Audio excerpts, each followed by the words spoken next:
Hello, hello. Hello, my name is Lars Christensen and I'm a teacher at the University of Skövde, Högskolan i Skövde. I'm going to do the introduction here, and I would like to thank you all for attending our talk this afternoon. And we are incredibly pleased and privileged to have artist Linda Stein joining us here in Skövde, all the way from New York. Thank you. Linda's biography is extremely long, having exhibited around the world, from Finland to Brazil, Netherlands, UK, you name it. So I don't want to go over it all now. Needless to say, we're so excited to have Linda speaking this afternoon. Linda is an activist visual artist, writer, lecturer, performer, videographer living in New York City. Her work often deals with themes of protection and otherness, inspired by the artist's own struggle with acceptance, sexuality while growing up. For more than 5 decades, her work has addressed issues like persecution and protection, focusing on the oppression of the other through the lens of anti-bullying and social justice under the auspice of her non-profit organization, Have Art Will Travel. Have Art Will Travel is an organization that looks at art through this possibility of transformation. Linda works actively with stories and story worlds, heroes from popular culture, comic books, Wonder Woman, you name it again. This talk formed parts of the course Dramaturgy at Högskolan i Skövde. The students, who I can see out there, sitting here in the middle here, some familiar faces anywhere. The students attending are from game development, and they are studying game writing and game design. Storytelling is at the heart of what they do. They are also looking for transformation in their story worlds. What follows is for me to thank Linda for providing this opportunity. I know she's keen to tell you all about her work and projects, so I shall hand over for the talk and presentation, which is followed by a Q&A. So students, please have your pens and paper ready, or mobile phones if you have it, and jot down your questions for Linda later. Okay? Thank you very much. Thank you. Linda. Thank you. Thank you so much, Lars. How is my microphone okay? Everybody hear me okay? Great. So I want to first thank Thomas and Emma and Christina and Shell and Sebastian and Daniel and all the museum staff. Really, I mean this, they were absolutely fantastic, as well as Lars and Rebecca from the university. I'm so pleased to be here today. And they all worked tremendously together and with me. We've been working together for almost 2 years now. So the preparation for this has been long and hard. I want to just thank my own people from the United States, Anna Marie Ho, museum liaison, Rachel Bergenthal, studio manager, Henry Galazza, Mario Castillo, and of course my nonprofit, Have Art Will Travel, which aims for courageous kindness in this oh so difficult world, right? It's really a tough time that we're in right now. Speaking of the time we're in, we're going to go back a little bit and let me give you an idea of what growing up in the 1940s and the 1950s was about. I'm 79 now, so that was more than half century ago. Think about it, a half century ago. A time much, much different than today. So, to let it all hang out, I was this little ball-playing kid who beat all of the girls and most of the boys in the popular games of the day. I don't know what your popular games were, but ours were ping pong, marbles, bowling, yo-yo. Yo-yo, very important in the United States. Anybody here yo-yo players? Okay, so it's here too. Well, I was the district yo-yo champion of my neighborhood.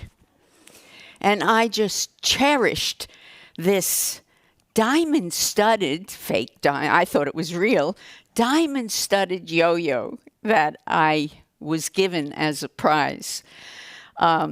It cost big money in those days, 60 cents, which is about 6 krona now.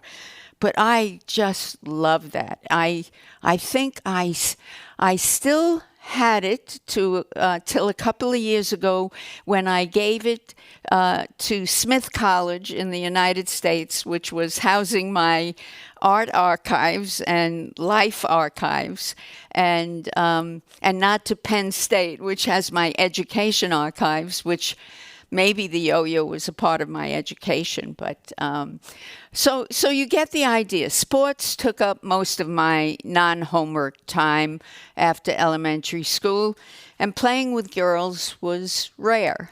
I did have some good gal pals.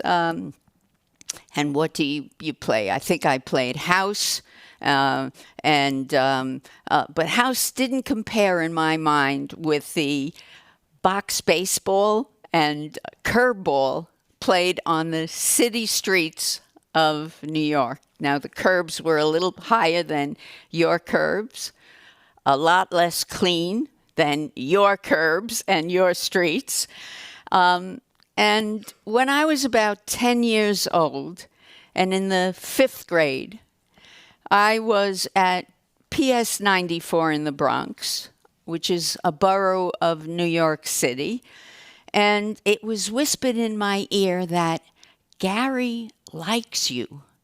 And I soon learned he's this 11-year-old safety patrol crossing guard wearing that white plastic sash and looking very grown up and authoritative.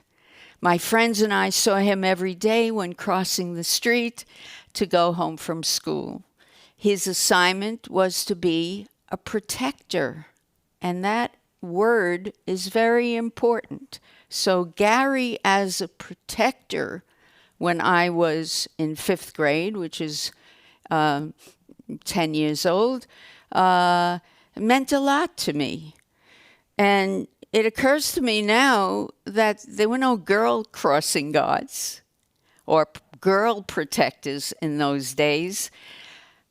And as it went along, I noticed that Gary was looking at me a little bit funny as I waited for the traffic light to turn green each day, but I didn't know what that meant until he asked me to go to a school party.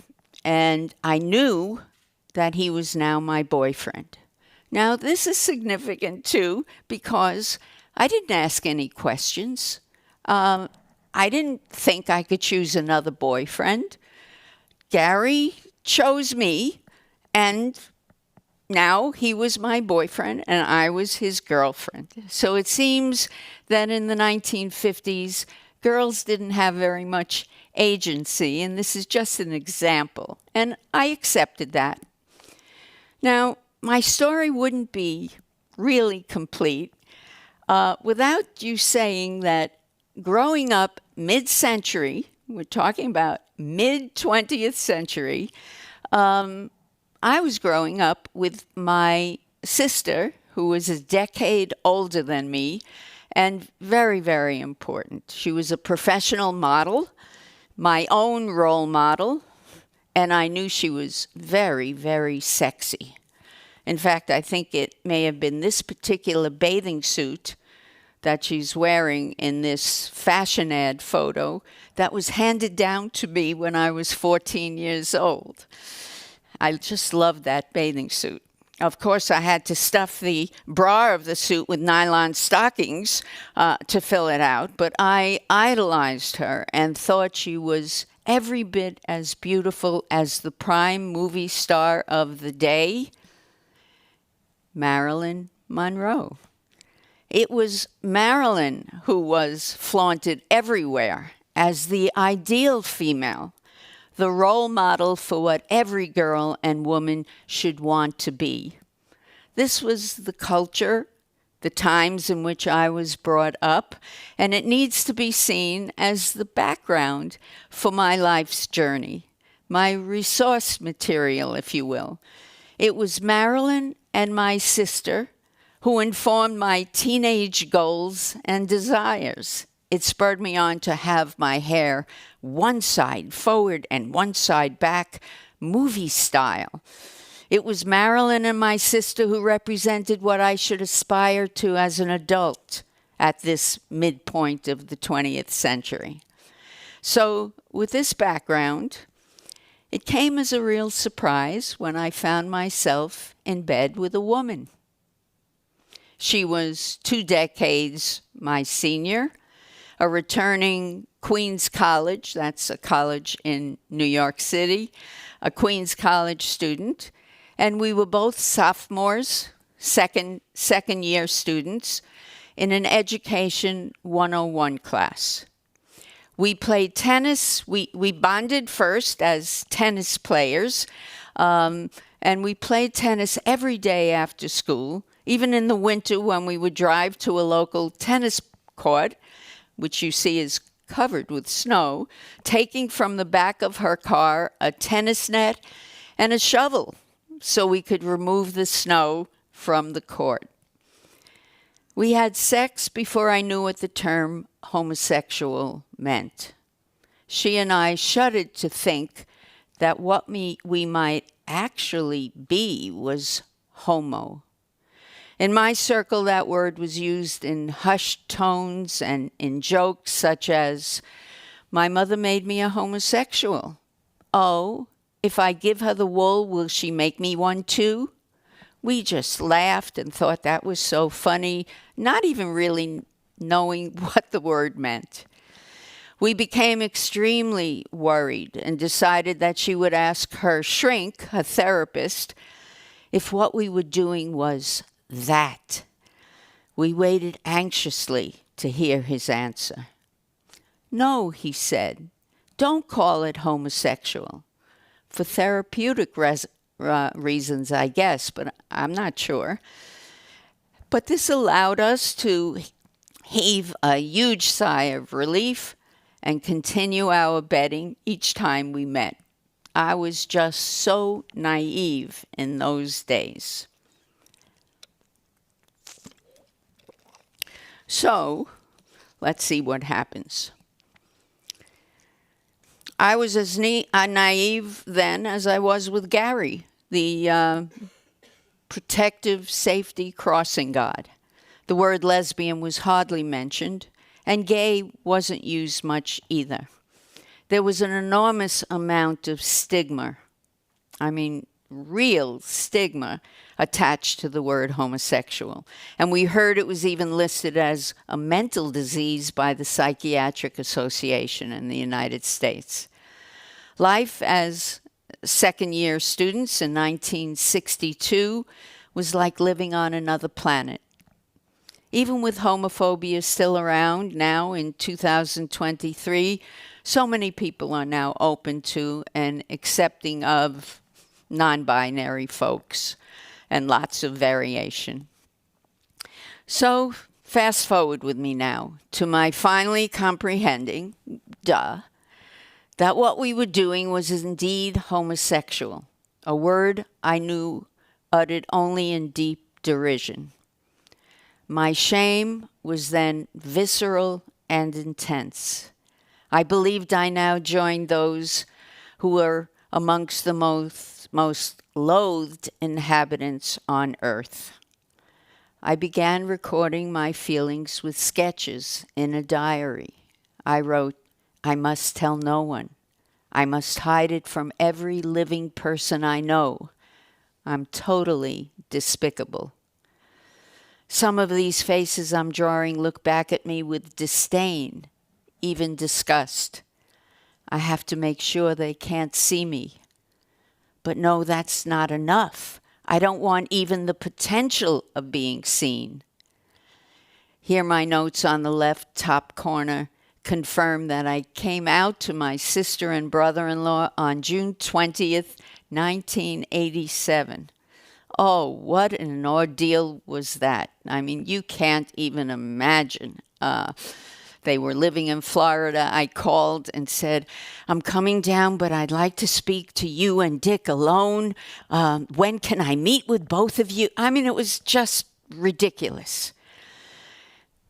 In my sketches, I see this drawing next to my saying I came out.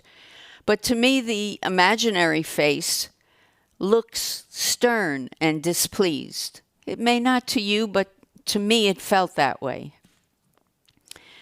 I have to leave the eyes out altogether, I wrote. I must begin just below the eyes. Was I averting the gaze, as we say in today's lingo, the gaze of my own drawings and paintings staring critically back at me? I had to be sure that none of these faces had the means to see me, this me that was so very bad. Obsession took over as I saw profiles everywhere, in clouds, trees, buildings, textures, cracks in the sidewalk. I was impelled to draw and paint myriad profile forms in every configuration. I made notes to myself in these diaries, questioning, what am I doing? Where will my experiments go from here? I don't want to miss any variation that may come to mind. Sometimes my drawings included just parts of the nose, lips, and chin in every form I could think of, until it all morphed into what was an idealized form for me, one that I felt had a certain presence and power, a large, strong, abstracted nose with absolutely, for me, the perfect arc and angle, merging just so with soft, sensual lips, curvilinear chin, and strapping neck, and what became an expansive landscape for the shoulder, and sometimes continued onto another totally abstract canvas, the second part of a diptych. I wanted to project an image of profile and shoulder soaring above a vast swath of land, as huge and all-encompassing as possible. I'm reminded now of how much pain I felt as I struggled with my sexuality.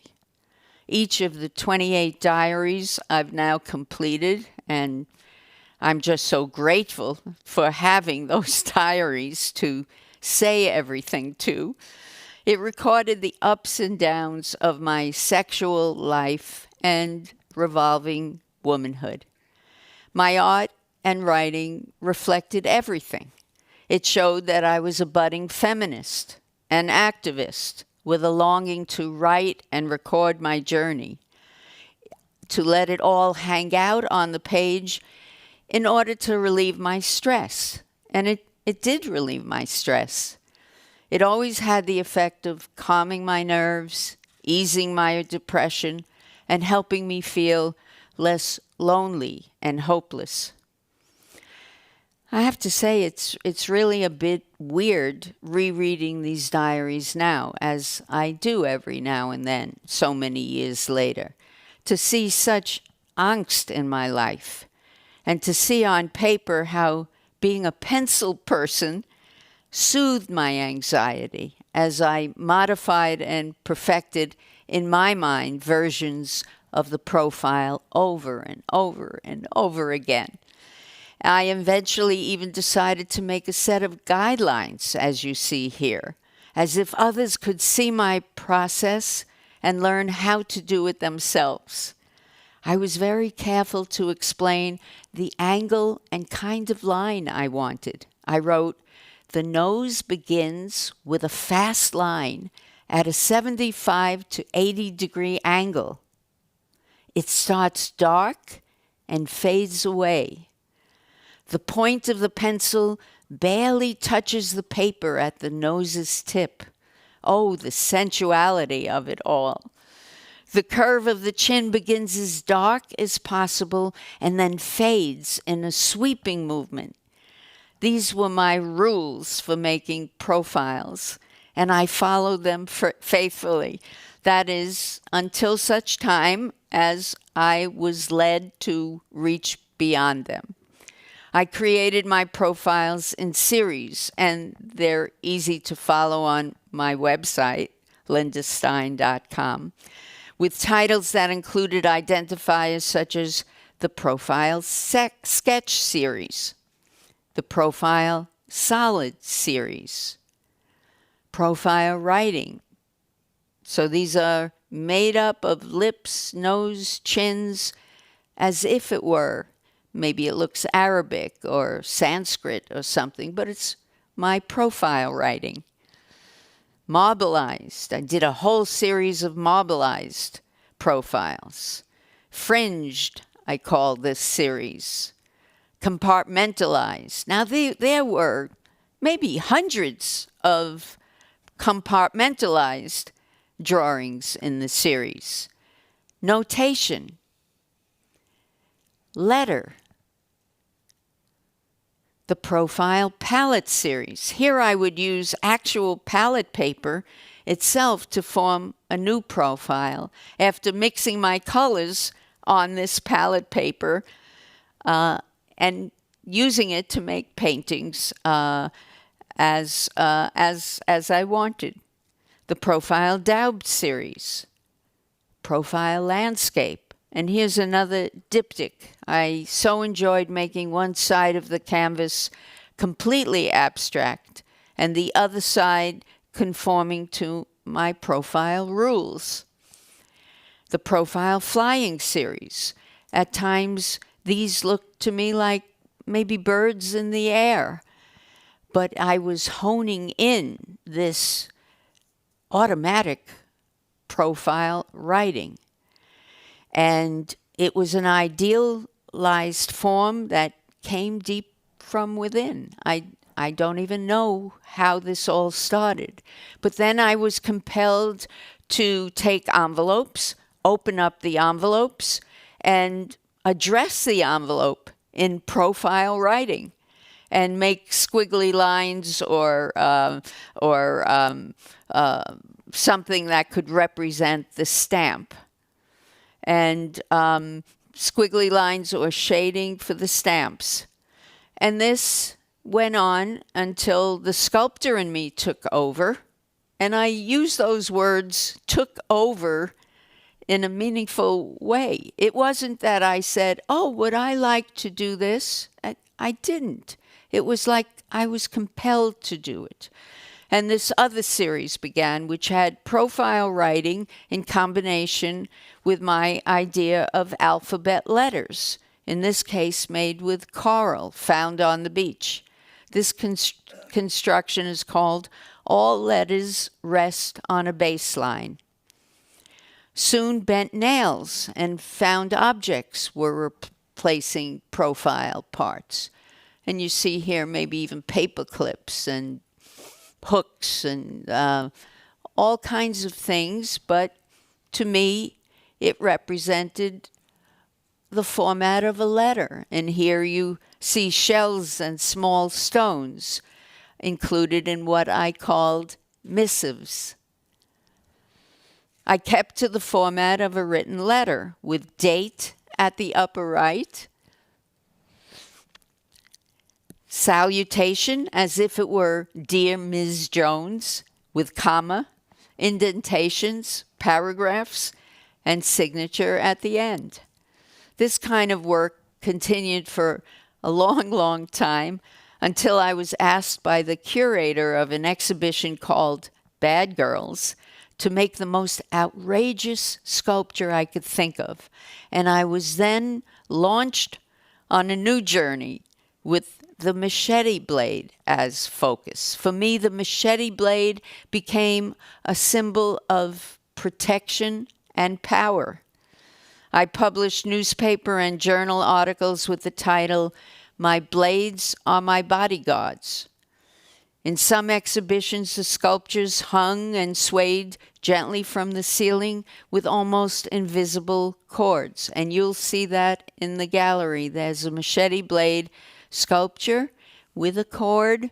We'd have to blow a little air on it and to make it sway, but it's there in the gallery. And many times viewers didn't notice that it was machete blades until they came up really close.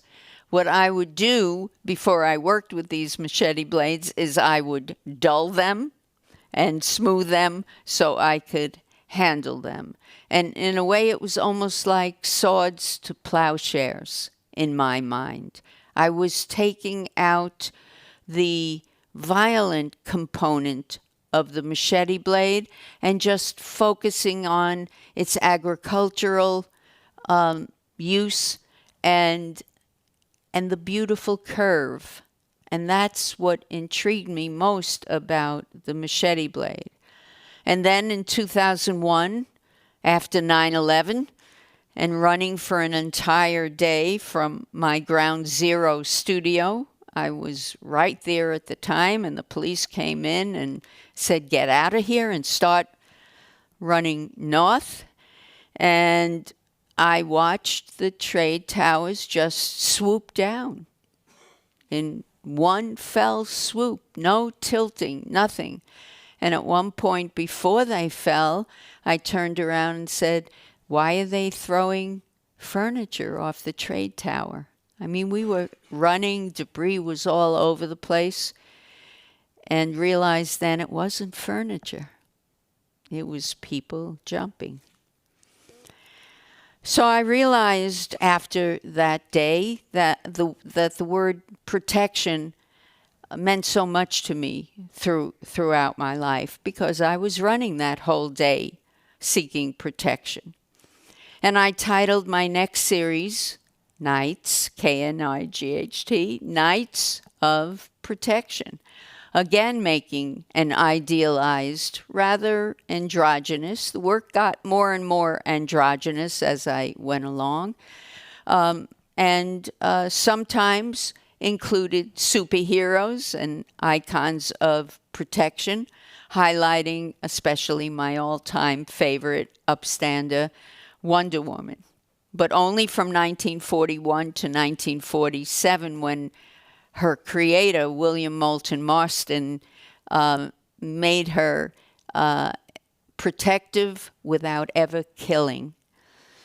Another theme I worked with called body swapping, and Huevda does have now in its collection, as you'll see in the gallery, one black leather body swapping piece of art. And many times we had performances where people wore the sculpture and did a dance or read a poem or created something specifically about protection. And now the nonprofit Have Art Will Travel came to the fore, enriching educational programs to include upstander behavior and courageous kindness.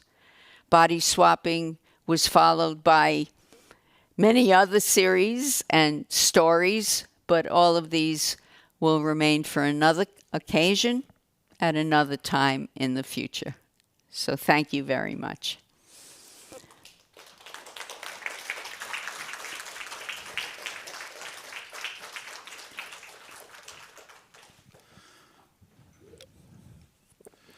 Can there be light? And thank you very much. Thank you so much, Linda. It was very inspiring for us to listen to. Now we move over to the question and answer section. So please, Thomas here, my spring fellow, will run around with the microphone as quickly as you raise your hand and have a question. I have, of course, questions of my own, but... now we have to see how brave you are. Exactly. Here's your chance to be brave. Yeah, with the courage to dare. Yeah, I'll have a starter question then. Okay. So I've been thinking about how you work with repetition. And I think repetition is sort of something you start with a sketch and then you internalize it somehow. And I'm thinking about repetition because I think science or academia or academic work also function in much the same way. But I think you are sort of digging deeper into yourself. Is that a sort of correct? You're relating to how much planning goes into my work, right? You know, when I was a kid, I wanted to be an artist because I thought I would have so much power and I could control the world and an artist could do anything. And I realized that I was in the driver's seat, but I was really the chauffeur. And there was some inner voice that was saying, go to the right, go to the left, go straight. And I really didn't plan. And I would just start with my night series. I would start with pieces of stone, metal.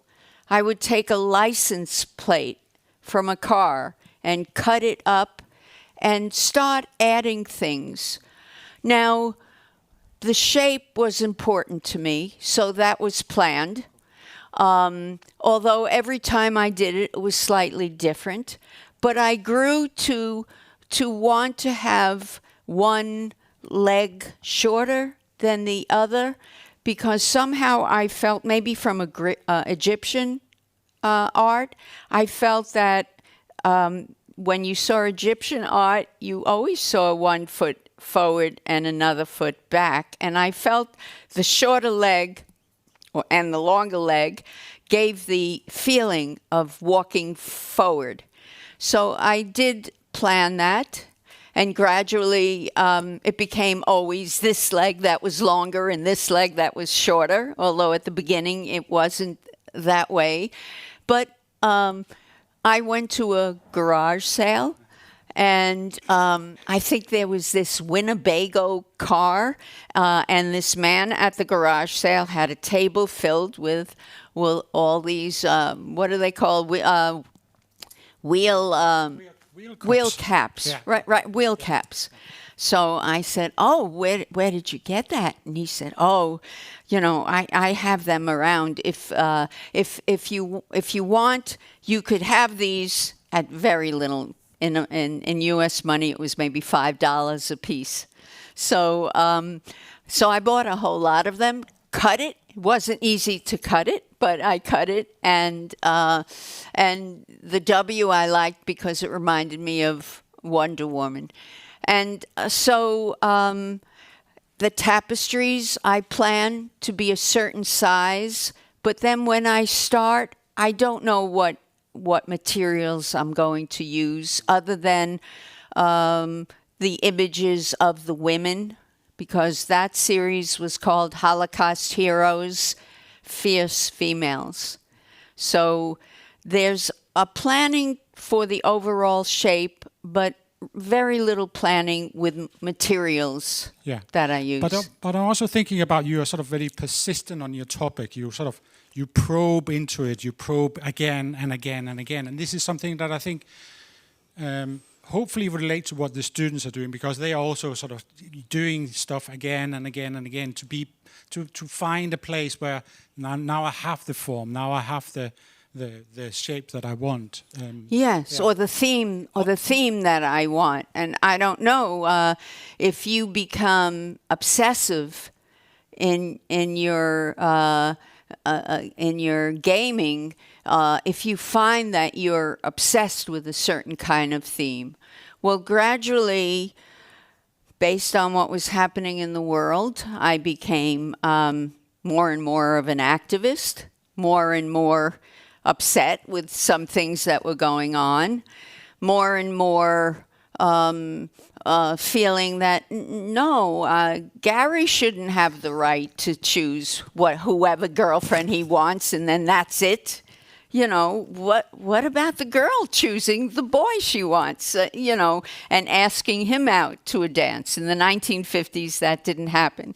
So I more and more got into the theme of gender, of masculinity and femininity, and I certainly didn't want to erase the men at all. I wanted the men there. So the androgyny is not to eliminate men, but just to include women. So I tried in my sculpture to make the hips a little bit narrower, so that was more manly. Maybe in some of them you'll find the chest more bigger, because that is a man's frame. Sometimes in images from the back, it looks more like a man. The buttocks are tighter. So I very much feel for the man growing up and the constrictions on him to toe a certain line, to be a certain way. And when you go and see in the prints up on the second floor of the gallery, is it there, or it might be in another room? You'll see one print of a man standing and saying, am I standing right? Do I look manly enough? Should I grow a beard? Should I wear different clothes? And I so feel for the men who are put in a box too. So the theme that is over and over in my mind is to break up those boxes.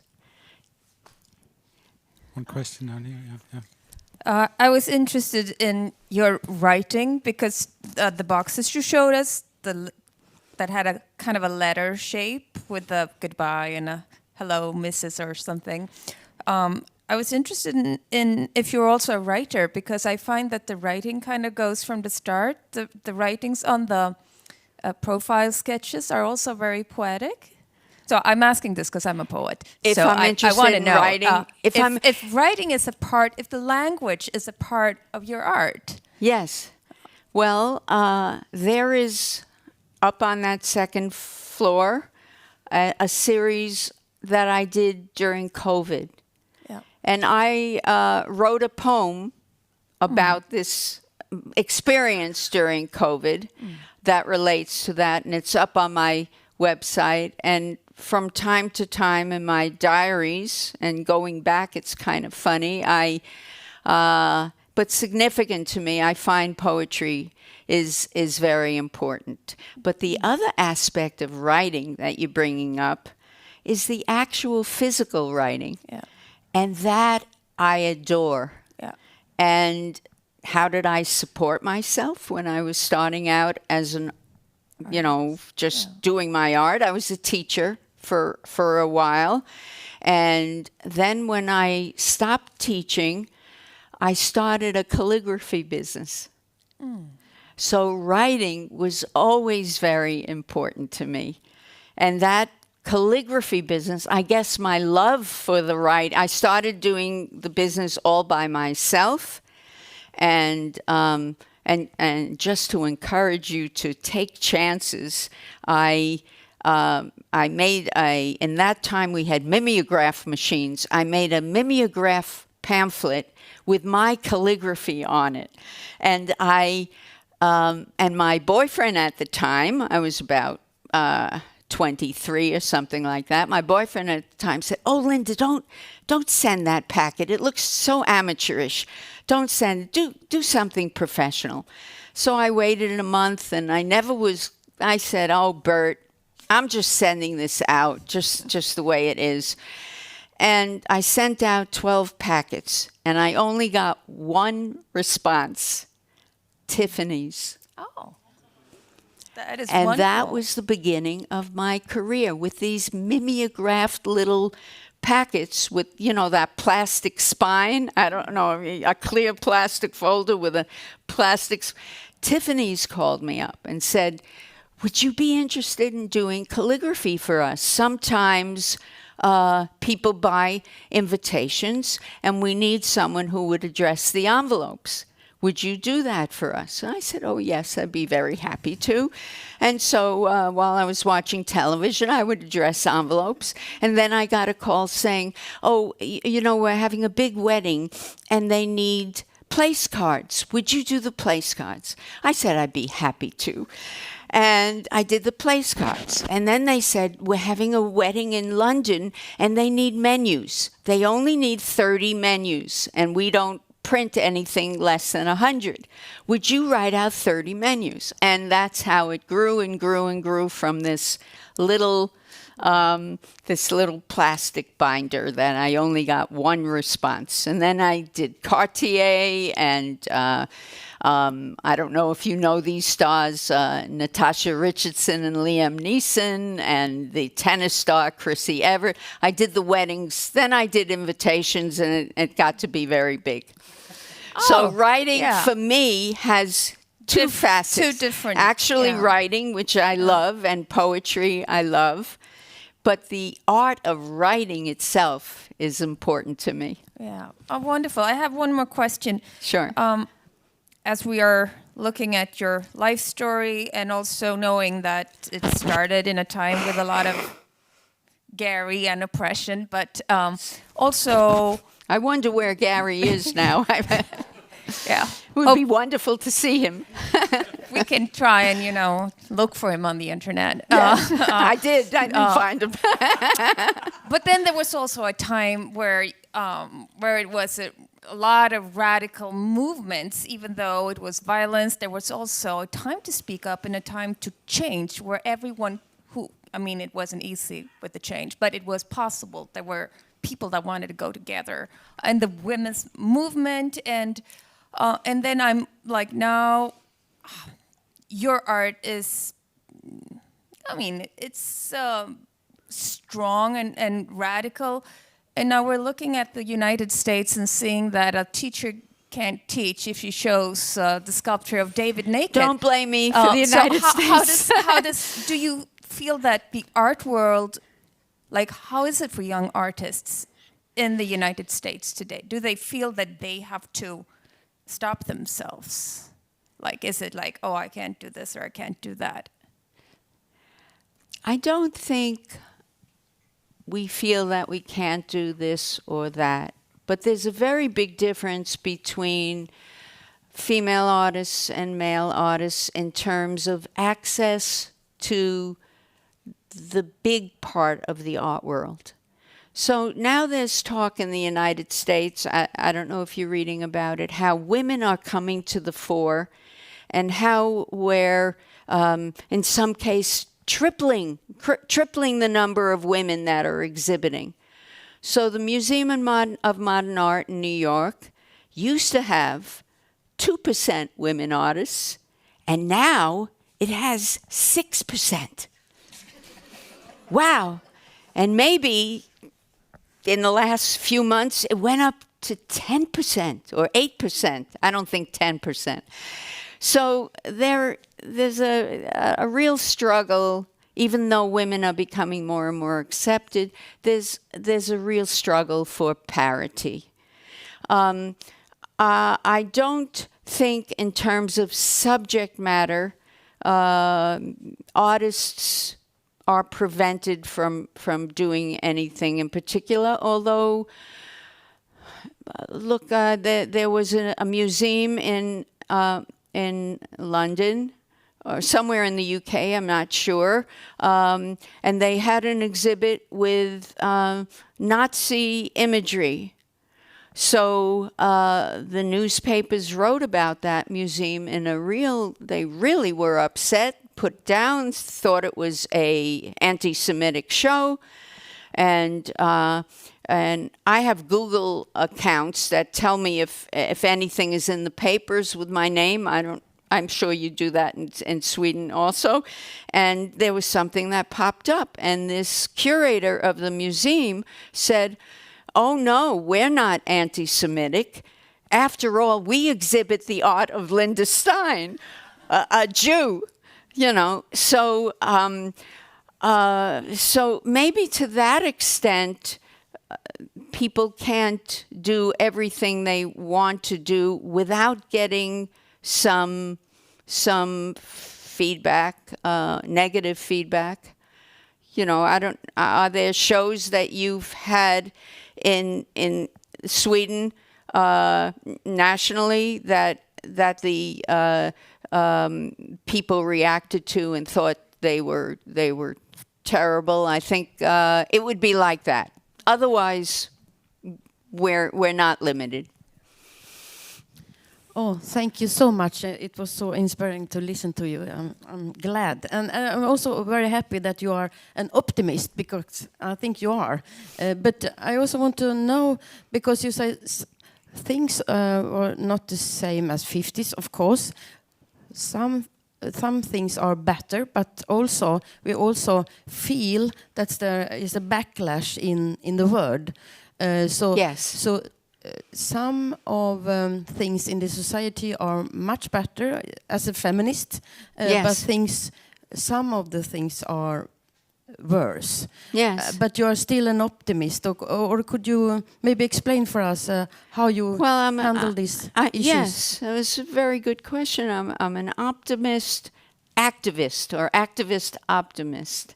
And look what the topic was today. I've lectured on lots of different topics, but this topic, so close to home for me, is so important, because if there's anyone in this audience or any audience, if there's one person that's hiding their true self, whether it's being gay or straight, or it doesn't even have to be that, but is hiding something, I want so much to encourage them to let it out, and maybe letting it out on the paper, on art, in a video, gaming, or anything. Your character could do certain things that you don't have the guts to do right now.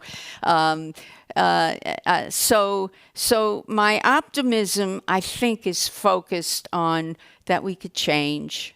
And when I think of the hiding that I did growing up, I don't want anyone else to have to hide, and that's why I'm so open with my talk, and optimistic that it will get better, even though the times are not terrific now.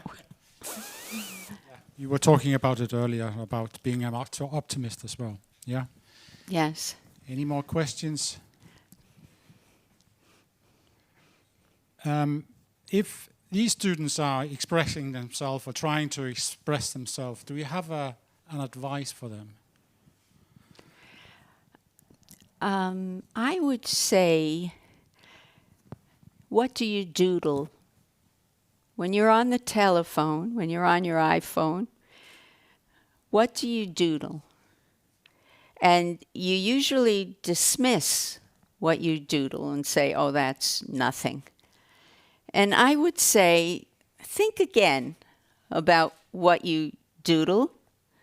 Maybe doodle it a little bit more, maybe a little bit bigger, maybe get a bigger piece of paper, maybe try it in colors, maybe try it in pen and ink, maybe try it in brush, and just see if that has any meaning to you. It may not. It may go nowhere, but there may be some things that you can use in your art based on what comes most natural to you, the doodle. So I might start with that. Thank you very much. Okay, I think if we'd... Is there a question in the back there? No? Oh, sorry, then you have to stay here. I would love to send you up the stairs. Okay. I'll stay. Okay. Very good. I think if nobody else have questions, I think I would like you all to thank Linda for coming here and having this inspiring lecture. Mm-hmm. It's been a pleasure, and I hope... Oh, there's a question there. Very good.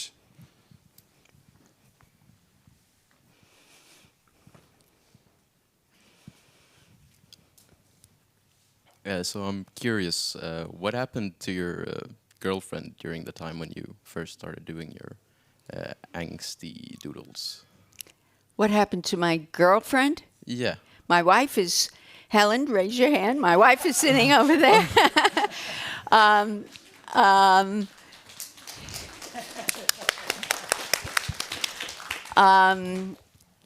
Let's see. What happened to my girlfriend while I'm becoming accepting my sexuality? I'm sorry? What happened to you and Catherine? Oh, Catherine, the tennis player. Yeah. What happened to us? Okay. We were very close for years, all through my college days, from a sophomore, junior, senior, second, third, fourth year. And then we stayed. She was married and had 2 children. And this was like a surprise to her, too. So, so she went to her therapist and said, "Is what we're doing homosexual?" And, he assured her, "No, don't think of it as that." I think he wanted her to explore herself, and I think maybe she was very constricted, and he felt, oh, this might be a good thing. So he said, "Oh, we're not homosexual," and we just went to bed. She eventually, I met someone else when I was teaching. I was teaching art in high school for 7 years, and then I was artist in residence in a school district for another 7 years. And I met someone else, and we gradually, Catherine and I gradually separated, and she eventually divorced her husband, I know. But then I got a call, maybe 15 years ago, and it was Catherine, and she said to me, "I want to thank you very much for the experience I had with you, because I would never have been able to marry my husband now if I hadn't been with you." So that's the truth. Yep. And so she was happily married. She was 20 years older than me. So by that time she was, an older woman. And she said, "He's 20 years younger than me, and we play tennis every day." So thanks for that question. That was fun. Yes. Any more questions? Okay. One more? One more. Okay. Very good. Very good. Finally, Thomas is up the stairs.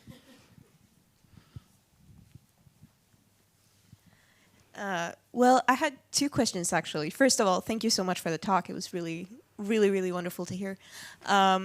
First, I wanted to ask you, is there anything specific or anything in particular you wish people to take away from your art, especially like currently? As what? What was it? Especially currently, like the stuff you're doing now. Is there something you specifically wish to express through that? And then the second question is, it's very easy to feel pessimistic about a lot of things in today's world. But what is something that makes you feel optimistic about how things are going right now? Well, it makes me feel optimistic that I could dig into this pessimism and all these things that are going on in the world, and I can express myself. And you'll see on the second floor of the gallery, there's one print. I'll reveal my politics here. I don't know which side of the aisle you're on, but there's one print with our U.S. ex-president, Donald Trump. And I kind of express how I feel about it. And I so much enjoy expressing in my art as someone who has hidden so much growing up. I never came out to my father. He died. I never came out to him. And I came out to my mother when she was 87 years old. So going through a whole life like that. So I so much like being able to let it all hang out in my art and even in my lectures and webinars that I give. I'm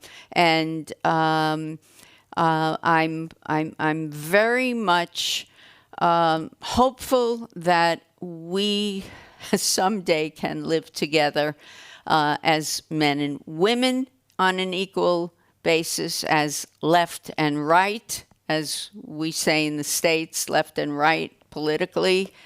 It seems impossible right now, but I like to think that sometime that would get better. You said you had a second question? I think you started to answer the second question. I see. Okay, thank you. Okay. Yeah, one more. Yeah, come on. Where? Yeah, Raise your She needs the microphone. Yeah, there was a third question. No? You could say, do you want the microphone? It's fine. I can just repeat. My first question was,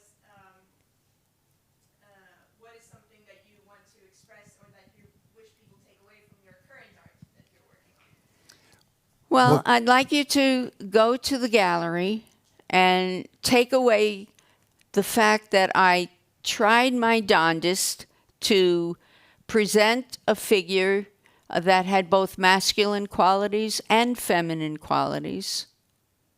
I'd like you to, so the sculpture you're seeing, the two that are on the wall were very early on, and I was kind of experimenting with what makes it look like it's a man, what makes it look like a woman. So both were in there on those.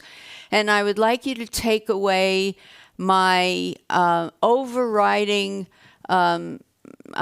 passion for protection, for us here to be upstanders in the face of sexism, racism, all that. And we have, and I'm proud to say that at Penn State University in the States, there is a Linda Stein Upstander Award, which some wonderful donor gave the money so that in perpetuity somebody would get $1,500 a year if they had a project which helped people become upstanders rather than bystanders or bullies or being bullied. Becoming a brave upstander. We call it the 4 Bs. The bully, the bullied, the bystander, and the brave upstander. So my work is all about protection. You will see some sculptures in the round that are from my displacement series. And that is, if there's a knock on the door, and somebody says, okay, you could leave now. We'll get you out of this country where you're being killed and abused. Take only what you could put in your pockets. Take only what you could put in one suitcase. What would you take? What would you leave behind? How would you leave this country for safety and protection? And that's what my work is all about. Yes.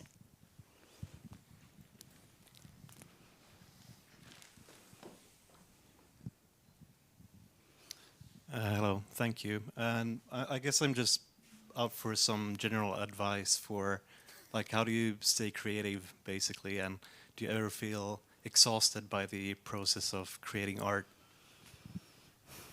Never. I never feel exhausted by the process of creating art. And as Helen knows, you could give me a room that is this big, and I will find a way to put up a little table and make a little wall so that I could do my art. And if I'm feeling my crummiest, even when I thought I had COVID and I had to separate, And Helen was in one side of the house and I was in the other, and I'd knock on the door when I was walking out, and she would go to the other side of the house. I was doing my art, and I was making art about Prince, and that just I could be feeling crummy and depressed, but that would raise my spirits. So that's always been very easy for me to go to. Very good. Thank you for the fine questions. I think on that note, I think we will end here. And again, please help me thank Linda for this inspiring talk. Thank you. You've been terrific. Thank you very much. And as I think most of you know, there will be an opening tomorrow at 1 o'clock. The museum opens at 12. We will have a little opening ceremony at 1. But for you guys, we will open the gallery today already for a sneak peek if you are interested.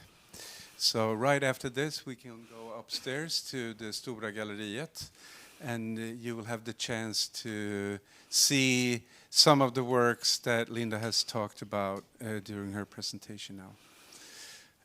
Thank you all for coming here, and for those of you who didn't take one of these books, please do. They are right off from the presses, so they came here about 2 hours ago. So they are. No one has seen them before you. Yeah.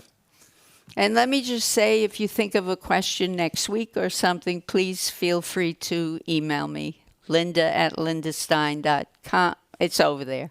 So you have it. And if you're interested in entering the contests that we have, either the Upstander Award or the Comic Graphic Narrative Award, we'd love that.